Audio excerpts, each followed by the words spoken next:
नमस्कार। मेरे इस YouTube चैनल पर आप सभी का हार्दिक स्वागत है, अभिनंदन है। आज मैं क्लासिफिकेशन ऑफ फूड ग्रुप्स जो आपके सिलेबस में है वो क्या, आहार वर्ग का वर्गीकरण, आहार वर्ग का वर्गीकरण उसके बारे में बताऊंगी और उनके क्या क्या स्रोत हैं एवं उनके क्या क्या सोर्सेज हैं, इसके बारे में मैं आपको चर्चा करूंगी। इसके पहले बच्चे, मैं आप कहते हो ना मैडम टेक्सटाइल मुझे पढ़ा दीजिए, मैं पढ़ा दूंगी। एक चीज़ बच्चे मैं पूछती हूँ, ये जो मैं आज साड़ी पहनी हूँ इसको मैं आपको दिखा रही हूँ। ये साड़ी कहाँ की है? क्या ये पारंपरिक वस्त्र के अंतर्गत आता है? हाँ या नहीं? इसकी डिजाइन देख लो, ये पल्लू की डिजाइन है, ये पल्लू की डिजाइन है जो आपको बताना है, क्योंकि आप ज़्यादातर के कंफ्यूज होते हो पारंपरिक वस्त्र में और कढ़ाई में, और बार बार मुझे कहते हो कि मैडम हमें ये चीज़ बता दीजिएगा। पक्का बता दूंगी, पर ये बताओ कि क्या ये पारंपरिक वस्त्र में आता है, हाँ या नहीं? अगर आता है तो ये कहाँ की वस्त्र है, यह वस्त्र कहाँ का बना हुआ है, इसकी क्या खासियत है? आगे भी दिखा रही हूँ और पीछे से भी दिखा रही हूँ, तुम पीछे से भी देख सकते हो बड़े आराम से। ये देखो, फिर मैं इसके बारे में डिटेल्स बताऊंगी आपको, जो मेरे पास उपलब्ध रहेगा वो डिटेल्स बताऊंगी, क्योंकि मेरे पढ़ाने का बेटा तरीका यही है। मैं इसी तरह से पढ़ाती हूँ और बच्चों को आज जो आपको कढ़ाई नहीं आता है, उन कढ़ाई को मैं बच्चों को करवा देती हूँ। जब वो करती हैं तो खुद ही उनको याद आ जाता है कि कौन सा टाका है, कहाँ का है। जब करेंगे तो याद हो जाएंगे, और आपको चूंकि आपने किया नहीं है तो आपको याद नहीं है, लेकिन मैं इस तरह से आपको प्रैक्टिकल करवा के बता दूंगी। तो आपको दिख रहा है ये कहाँ का वस्त्र है। ये पल्लू आपने देख लिया, पल्लू देख लो अच्छे से, दिख रहा है? डिजाइन भी आपको दिख रहा होगा, डिजाइन देखो इसमें कौन सी डिजाइन है और कहाँ की है, यही तो आपको याद करना है। लेकिन जब जितना हम देखते हैं उससे ज़्यादा हम देखते हैं और समझते हैं तो ज़्यादा याद होता है। एक्सटेंशन एजुकेशन में आपने पढ़ा है कि जब हम बोलते हैं सुनते हैं तो हमारी याद करने की उतनी क्षमता नहीं होती है जितना हम देखते और सुनते हैं। अगर दोनों ही विधियां एक साथ उपयोग किया जाए तो हमारा लर्निंग का जो अधिगम है, सीखने की जो क्षमता है, उसमें वृद्धि हो जाती है। तो मैं आपको इसी वृद्धि के लिए ये बता रही हूँ कि ये कहाँ का डिजाइन है। इसके अपने पल्लू देख लो अच्छी तरह से,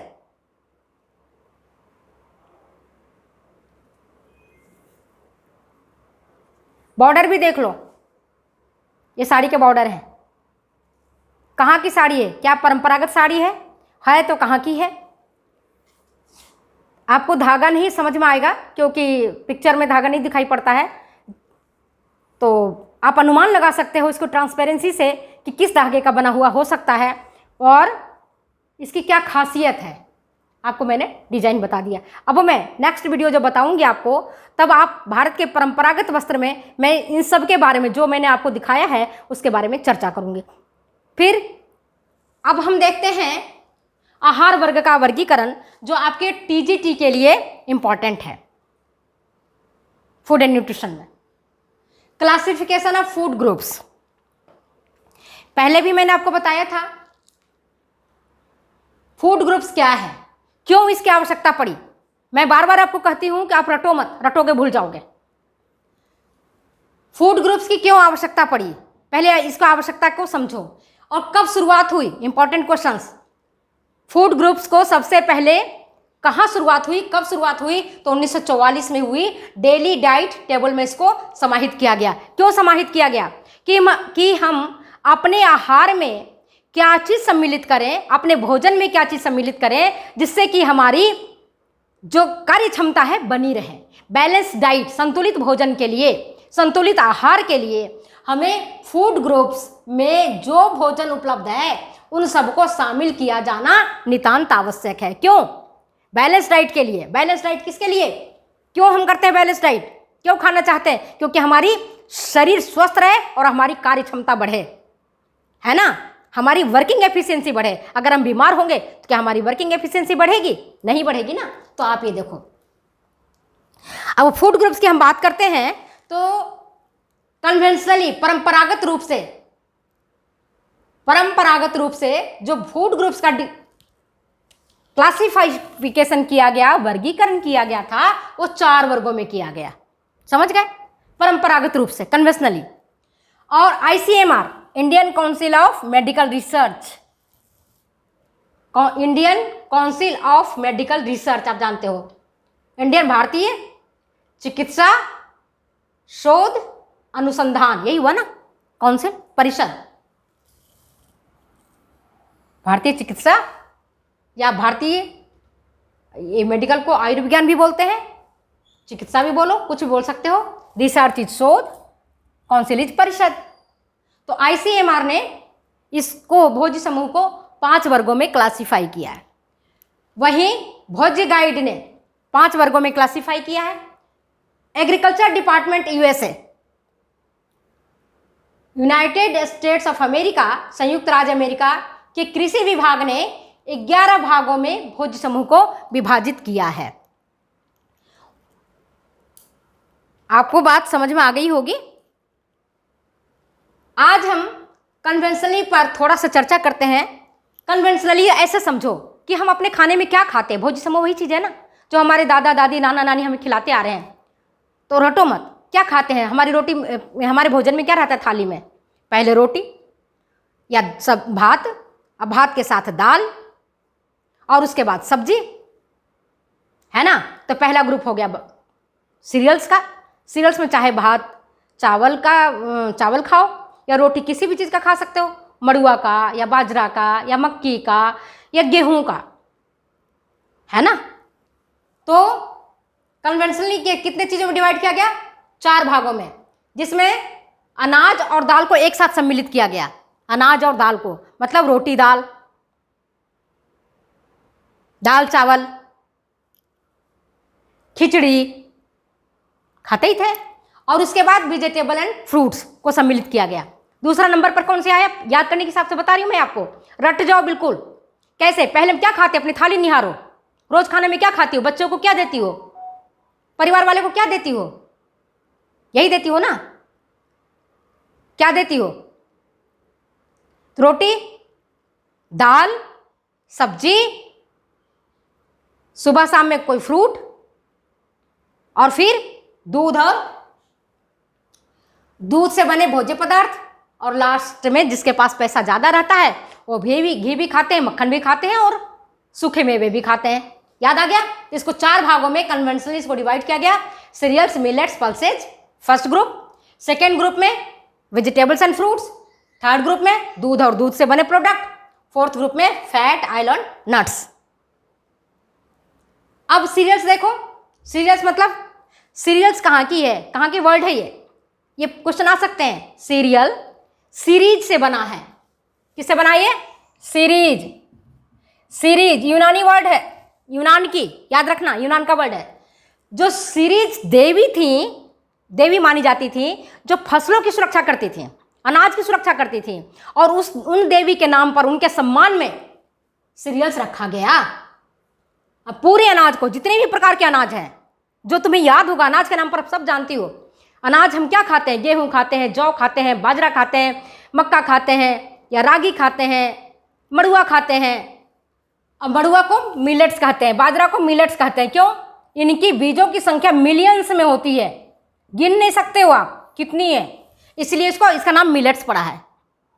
मिलियन में इनकी बीजों की संख्या होती है, इसीलिए इसको हम मिलेट्स बोलते हैं। मिलेट्स में क्या आता है? रागी आ जाता है, मड़ुआ आ जाता है। कितनी, अब देखो एक जरा सी उसका पौधा में इतनी मड़ुआ निकलता है, इतनी मड़ुआ निकलता है कि उसको गिन नहीं सकते, लाखों की संख्या में होती है, इसलिए इसको मिलेट्स बोलते हैं। समझ में आ गया बात? अनाज समझ में आ गया। पल्सेज तो हम क्या खाते हैं? रोटी दाल खाते हैं। केवल रोटी तो कभी नहीं खाते, रोटी दाल खाते हैं या दाल चावल खाते हैं। अब वही प्रश्न उठता है कि हमारे दादा दादी तो भोज्य समूह नहीं पढ़े थे, मेरे माँ पिताजी तो भोज्य समूह नहीं पढ़ा था, फूड एंड न्यूट्रिशन नहीं पढ़ा था, फिर उन्हें कैसे मालूम था कि हमें दाल चावल रोटी सब्जी खानी चाहिए? कैसे पता था? सोचो जरा, दिमाग लगाओ। क्योंकि जो चीजें सीरियल्स में होती हैं वो चीजें पल्सेज में नहीं होती हैं। क्या? अमीनो एसिड, जो मैं बाद की क्लास में डिटेल से बताऊंगी। अभी इतना समझो कि जब हम दाल चावल खाते हैं या दाल रोटी खाते हैं या खिचड़ी खाते हैं तो दाल वाली जो कमी है अमीनो अम्ल की वो हमें सीरियल से मिल जाता है, और जो सीरियल में कमी है वो दाल से मिल जाता है, इसलिए कंप्लीट फूड हो जाता है। समझ गए बात को? अब देखो पल्सेज, सभी प्रकार की दालें, जितनी प्रकार की दाल तुम देखती हो जानते हो, चना का दाल, मूंग का दाल या आपके उड़द का दाल, जितनी भी प्रकार की दालें हैं, मसूर का दाल, इवन राजमा, सोयाबीन, ये सब प्रोटीन के साधन हैं। अब प्रोटीन के क्या काम है? बॉडी का निर्माण करना। अनाज का क्या काम है? ऊर्जा देना। ये मैं आगे डिटेल्स बताती हूँ। ऊर्जा देना जिससे हमें ताकत मिलती है। आप व्रत करते हो, फ्रूट भी खा लेते हो, दूध भी पी लेते हो, उसके बाद भी लगता है हाँ मेरा शरीर में तो दम नहीं है। दम कहाँ से आता है?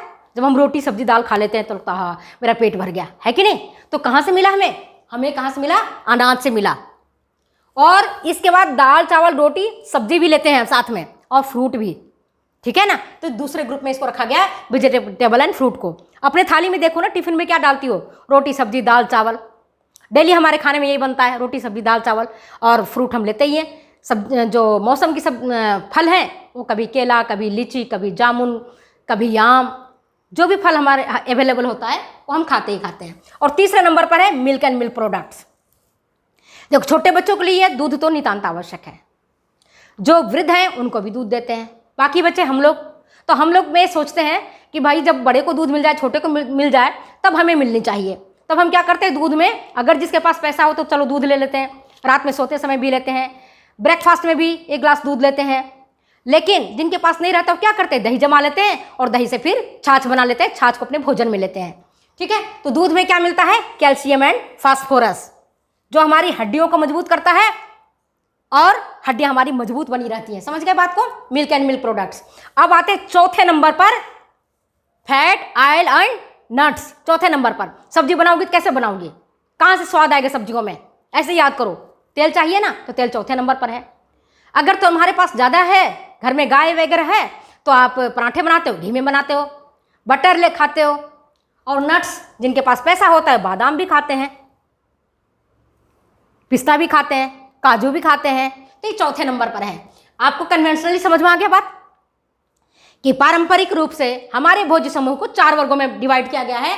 First is cereal, second is veg and fruits, third is milk and milk products, दूध और दूध से बने प्रोडक्ट जो भी है, दही, पनीर, चीज, मिठाइयाँ। आप गुलाब जामुन बनाते हो तो, छेने की मिठाई बनाते हो तो, या पालक में पनीर डाल के बनाते हो तो ये सब चीज़ जो है सब मिल्क प्रोडक्ट में आता है। चौथे में आपको बता ही दिया, सूखे मेवे, जो भी ड्राई फ्रूट्स हैं उसमें प्रोटीन की मात्रा खूब होती है। और तेल और घी, इसमें क्या मिलता है? इसमें मिलता है ऊर्जा। क्या मिलता है? ऊर्जा। जितना हमको ऊर्जा मिलता है प्रोटीन और कैलोरी से, आपके कार्बोहाइड्रेट से, उससे कहीं 2 गुना से भी ज़्यादा ऊर्जा हमें मिलती है वसा और तेल से। समझ में आ गया बात को? अब आते हैं अपना ICMR, very very important for the examination, VVI। आपके परीक्षा पॉइंट ऑफ व्यू से बहुत ज़्यादा महत्वपूर्ण है। ICMR ने, Indian council of medical research ने, भोज्य समूह को 5 वर्गों में वर्गीकृत किया गया है। तो इन्होंने क्या किया?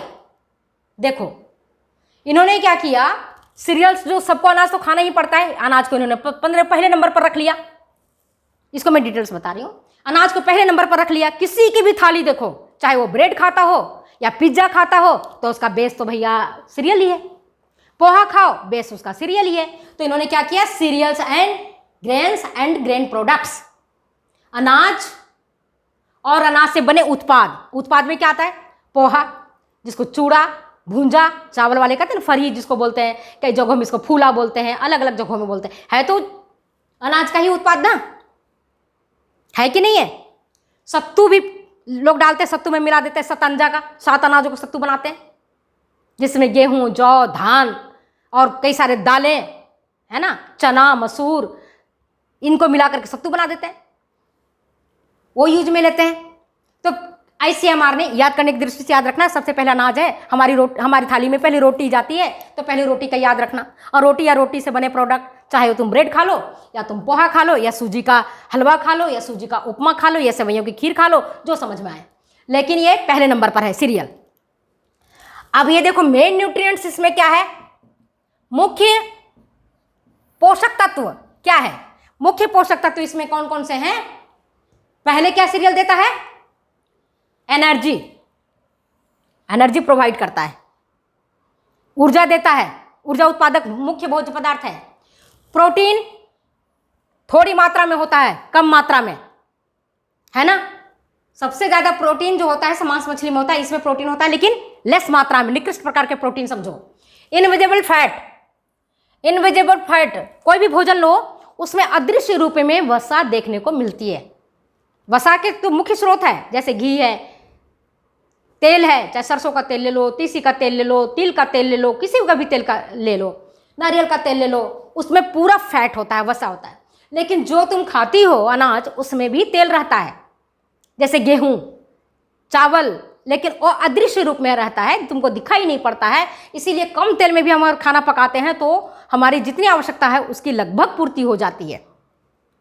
जो बीमार लोग रहते हैं उनको थोड़ी ना वसा वाले तेल देते हैं, वसा वाली चीज़ें देते हैं खाने के लिए। जैसे हार्ट डिजीज है, हार्ट डिजीज वालों को कहाँ फैट देते हैं खाने के लिए, नहीं देते हैं ना, तो उनको कहाँ से मिलती है, इनको सीरियल से ही मिल जाता है। ठीक है, समझ में आ गया। एनर्जी, प्रोटीन, इनविजिबल फैट मतलब अदृश्य वसा, विटामिन B1, थायमिन, आपको मैंने बताया है पहले भी क्लास में कि जहाँ भूसी चावल का धान आप देखा है, धान आपने देखा होगा, तो धान की जो बाहर वाला हिस्सा होता है वो भूसी कहलाता है, तो इसको कूट करके हटा देते हैं। इसके बाद बचता है इसका एल्यूरन परत, इस एल्यूरन परत में ही विटामिन B1 होता है, जिसको हम कहते हैं थायमिन।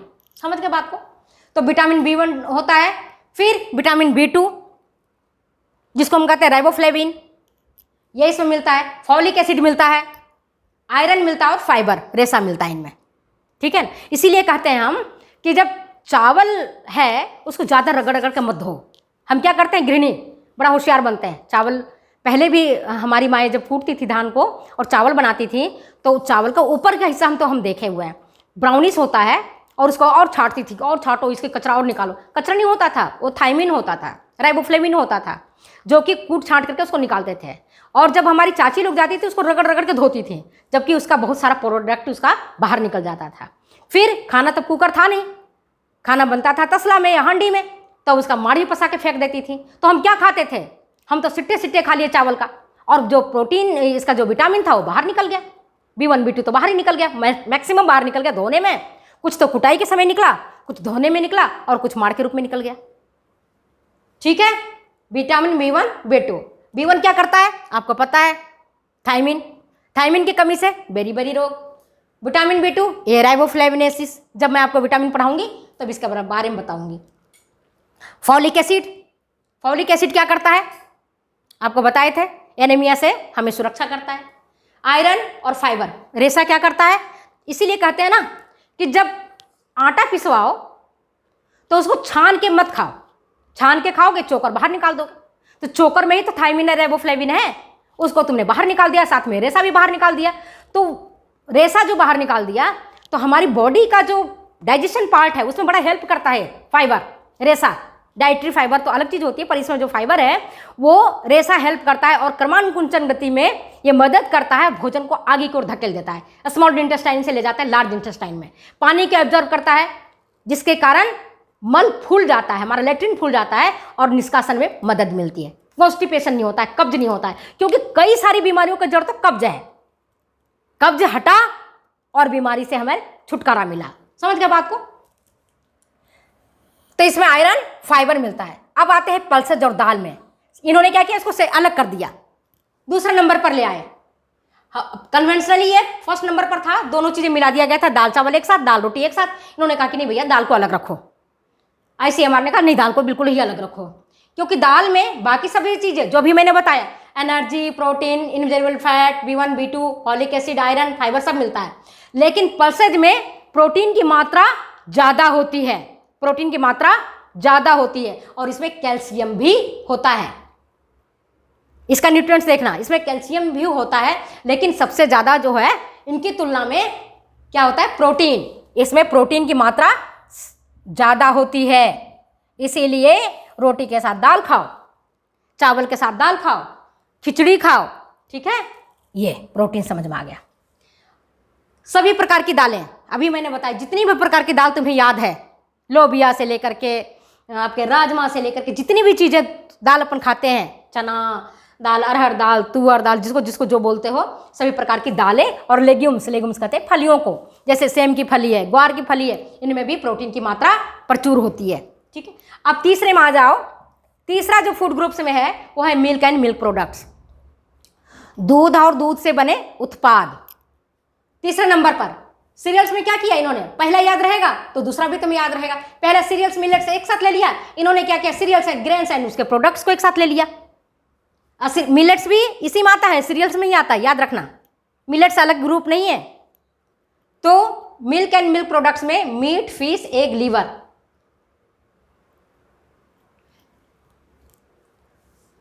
तीसरे ग्रुप में इन्होंने ले लिया मिल्क एंड मिल्क प्रोडक्ट्स को एक साथ, और साथ में इसी में इन्होंने कहा भैया मांस, मछली, अंडा और जो यकृत खाते हैं इसी तीसरे ग्रुप में ले लो, क्योंकि भारत में अधिकांश लोग क्या है, शाकाहारी हैं। कई लोग तो दूध को भी शाकाहारी मानते हैं। यहाँ पर जो कट्टर लोग होते हैं ना, जो धर्म के प्रति बहुत कट्टर रखते हैं, वो क्या कहते हैं, दूध भी नहीं पिएंगे भैया, ये तो शाकाहारी है। शाकाहारी नहीं, मांसाहारी, क्योंकि ये गाय के स्तनों से प्राप्त होता है, और जो गाय के स्तन कहाँ से बनता है, दूध जो बनता है गाय माता के खून से बनता है, ऐसा कहते हैं।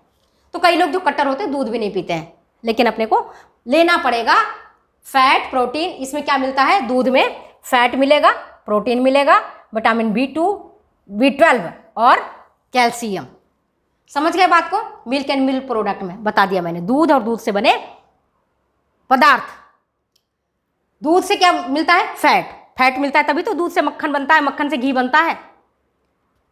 दूध में एकदम से दिखाई नहीं पड़ता है, लेकिन जब दूध की मलाई को आप जमा करते हो, जमा करते चले जाते हो, तो देखते हो कि खूब सारा एक साथ इकट्ठा हो जाता है, तो उसको हम बटर बनाते हैं, बटर से फिर हम घी बनाते हैं। तो इसमें क्या होता है, फैट होता है। और मैंने बताया बेस्ट क्वालिटी का जो प्रोटीन है, उत्कृष्ट प्रकार का प्रोटीन है, तो किससे मिलेगा, मिल्क एंड मिल्क प्रोडक्ट्स में। विटामिन B12 मैंने आपको पहले भी बताया था जब मैं आपको एनीमिया पढ़ा रही थी।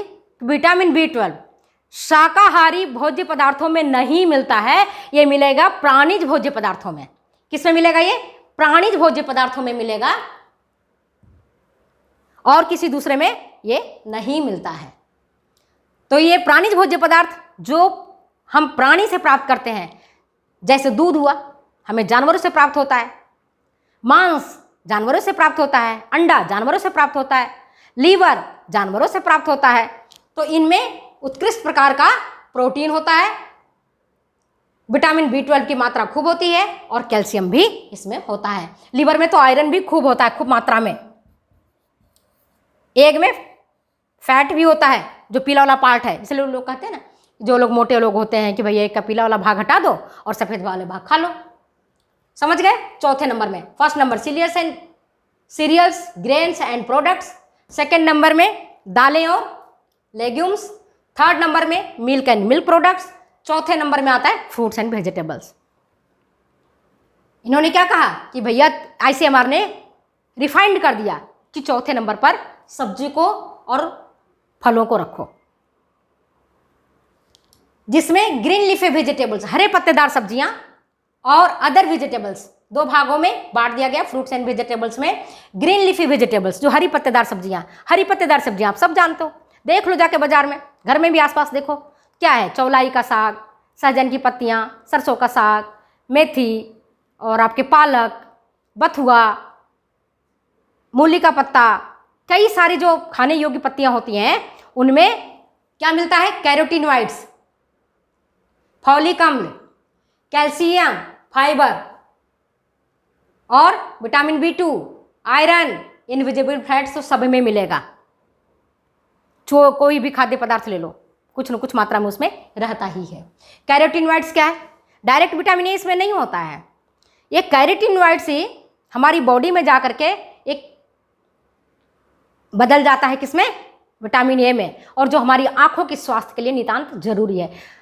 इसकी कमी से नाइट ब्लाइंडनेस, जिसको हम कहते हैं रतौंधी रोग हो जाता है। ठीक है, अब अदर वेजिटेबल्स, पहले तो ग्रीन लीफी वेजिटेबल्स, दूसरा है अदर वेजिटेबल्स। अदर वेजिटेबल्स में क्या है, सोचो क्या खाती हो? बाजार जाती हो, आज सब्जी नहीं है घर में, चलो भाई बाजार जाते हैं ले आते हैं, तो क्या लेते हैं? परवल, कटहल, आलू, बैंगन, है ना, करेला, लौकी, कोहड़ा, या जिसको सीताफल बोलते हो, कई जगहों में इसको लौकी की जगह पर उसको कद्दू बोलते हैं, है ना। कोहड़ा को ही कद्दू बोलते हैं, कई सीताफल बोलते हैं, कई जगहों में कोहड़ा बोला जाता है। अलग अलग लैंग्वेज है, स्थानीय भाषा में इसकी नाम अलग दी गई है।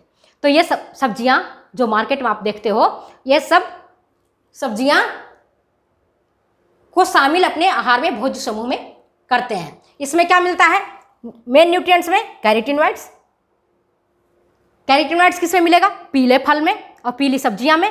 पीले फल क्या है? अभी देखो गर्मी का मौसम है, आम, गूदा कितना बढ़िया पीला पीला रहता है, केला पीला फल है, पपीता पीला फल है, गाजर पीला फल है ना।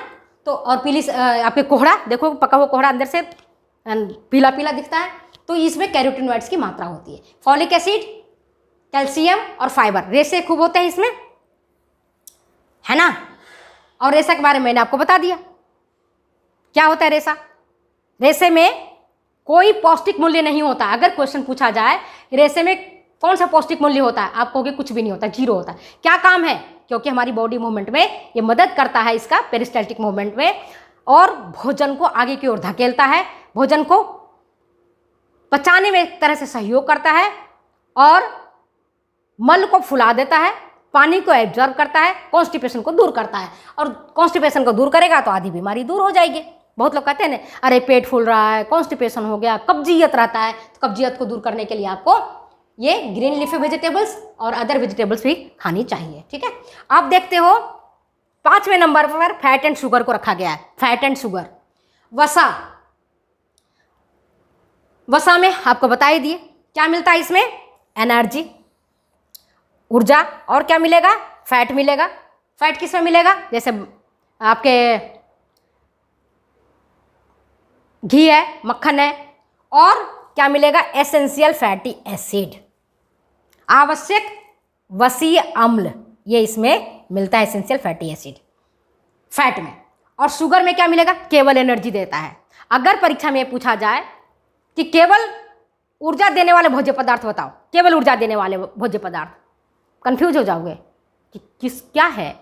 अगर याद रखोगे शुगर को, तो शुगर ही, चीनी ही है जो केवल ऊर्जा देता है, और इसके पास कुछ भी विटामिन नहीं है, अकेला है ये बेटा जो केवल ऊर्जा देता है, सुक्रोज चीनी में। और अगर ये पूछा जाए परीक्षा में, प्रश्न में ये आए कि कंप्लीट फूड किसको कहते हैं, कोई एक कंप्लीट फूड का नाम बता दो जिसमें सारे पोषक तत्व मिलते हैं, सभी प्रकार के पोषक तत्व हैं, वैसा पोषक तत्वों का नाम बताओ। आप क्या बताओगे? सोचो, मैंने पढ़ा दिया है। दूध, दूध को पूर्ण भोजन कहते हैं। देखो दूध को कैसे कहते हैं। परमपिता परमेश्वर भगवान ने शिशु जन्म से पूर्व माता के स्तनों में वह अमृत वाला दूध भर दिया है, जिससे उस बालक की परवरिश 6 महीने तक होता है। अगर ऊपरी दूध ना भी दिया जाए तो भी माता के दूध से ही बच्चा पल जाता है। समझ गए? तो दूध, milk is a complete food, है ना। मिल्क क्या है? कंप्लीट फूड है। और आज भी बढ़ते बच्चों को दूध देना जरूरी होता है, वृद्धों को भी दूध देना जरूरी होता है, क्योंकि इसमें वे सभी पोषक तत्व मौजूद होते हैं जो वृद्धि और विकास के साथ साथ शरीर की रक्षा और सुरक्षा करते हैं और बीमारियों से बचाते हैं। अब ये देखते हैं इसके बारे में कि क्यों आहार वर्ग, अगर ये प्रश्न आ जाए कि आहार वर्ग का वर्गीकरण क्यों किया गया, क्या बताओगे आप? पहले मील प्लानिंग करने के लिए, आज कहते हैं, आप लोग पढ़े होंगे एमए बीएससी में, बीएससी एमएससी में, कि एक दिन की, एक गर्भवती स्त्री के लिए एक दिन की आहार तालिका तैयार कीजिए। आहार तालिका तैयार कीजिए। तो क्या करते हो? सभी फूड ग्रुप से लेते हो, आप अनाज भी लेते हो, आपको दाल भी लेना होता है, आपको दूध से भी लेना पड़ता है, आपको मीट फिश भी लेना पड़ता है, आपको फ्रूट्स एंड वेजिटेबल्स भी लेना पड़ता है, फैट एंड शुगर भी लेना पड़ता है। प्लानिंग द मील, आहार को नियोजित करने के लिए इसकी जरूरत पड़ती है। तो पहला काम होगा क्या? प्लानिंग। सेकेंड हो गया एसेसिंग डाइट।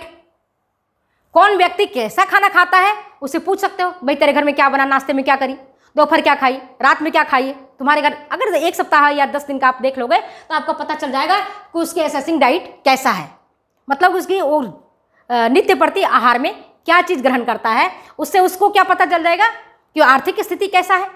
अगर जो पैसा वाला होगा तो उसके आहार में सभी प्रकार के भोज्य समूह होंगे, अगर मध्यम होंगे तो ठीक ठीक होंगे, निर्धन होंगे तो कम होंगे। और तीसरा क्या काम है न्यूट्रिशन एजुकेशन में देने में, ये भी आप एक एग्जामिनेशन पॉइंट ऑफ व्यू से नितांत जरूरी है। न्यूट्रिशन एजुकेशन, जैसा कि मैंने पहले भी बताया था, संतुलित भोजन पढ़ा रहे थे तब। कई लोग ऐसे होते हैं जो दिखावे के लिए महंगे फल और सब्जियां खाते हैं, लेकिन उसमें वो सारी चीजें नहीं रहती हैं जो कि एक सस्ते फल और सब्जियों में मिलती है। लेकिन वो सोचते हैं अरे मैं तो पैसे वाला हूं, अगर मैं सस्ता खाऊंगा तो मेरी तो तौहीनी हो जाएगी। और कई लोग इसके उल्टा, जो मध्यम परिवार के लोग हैं, वो अपना दिखावा प्रवृत्ति से महंगे महंगी चीजें खाते हैं, और जब सस्ती पालक होगी तब नहीं खाएंगे, जब सस्ते टमाटर 10 रुपये होगा तब नहीं खाएंगे। वो कब खाएंगे? जब 100 रुपये किलो टमाटर होगा तब खरीद के लाएंगे, तब खाएंगे। और भिंडी कब खाएंगे? जब महंगे होंगे तब। और जब 10 या 20 रुपये किलो होगा भिंडी, तब उनको स्वाद ही नहीं मजा आएगा। तो न्यूट्रिशन एजुकेशन के लिए कि उनको शिक्षित करो कि पालक में भी सारी चीजें मिलती हैं। सारी सब्जी सस्ती अगर होती है तो उसमें ऐसा नहीं कि उसकी पौष्टिकता नष्ट हो जाता है। सस्ती इसलिए है कि मार्केट में ज़्यादा गिरा है, अवेलेबिलिटी ज़्यादा है। तो उनको एजुकेट करना है, न्यूट्रिशन एजुकेट करना है। मैंने पहले बताया ना कि हमारी भारत के जनसंख्या में दोनों ही लोग कुपोषित हैं, पैसे वाले भी और बिना पैसे वाले भी। बिना पैसे वाले कम खा करके हैं और ज़्यादा पैसे वाले ज़्यादा खा के हैं। एक ही चीज़ को जो उनको बढ़िया लग रहा है, स्वादिष्ट लग रहा है, उसको खा खा करके मोटे हो रहे हैं। और गरीब लोग जिनको बेचारे को मिल ही नहीं रहा है, वो केवल रोटी दाल और दाल के साथ एक प्याज खा लेते हैं। बाकी के चीज़ उनके जो मिल्क एंड मिल्क प्रोडक्ट्स रह जाता है, वेजिटेबल्स में दूसरी वेजिटेबल्स रह जाती हैं जो महंगी होती हैं, फैट नहीं रहता है, इसके कारण भी बीमारियां हो जाती हैं। Thank you. फिर मिलते हैं अगले वीडियो में अगले एपिसोड के साथ। अगर ये वीडियो आपको अच्छी लगती है तो प्लीज़ शेयर करें, कमेंट करें, लाइक करें। कमेंट करना और लाइक करना बिल्कुल मत भूलना, और सब्सक्राइब करना। आप दूसरे बच्चों को भी बताओ जिससे कि उनको भी आपके साथ साथ फायदा हो। Thank you.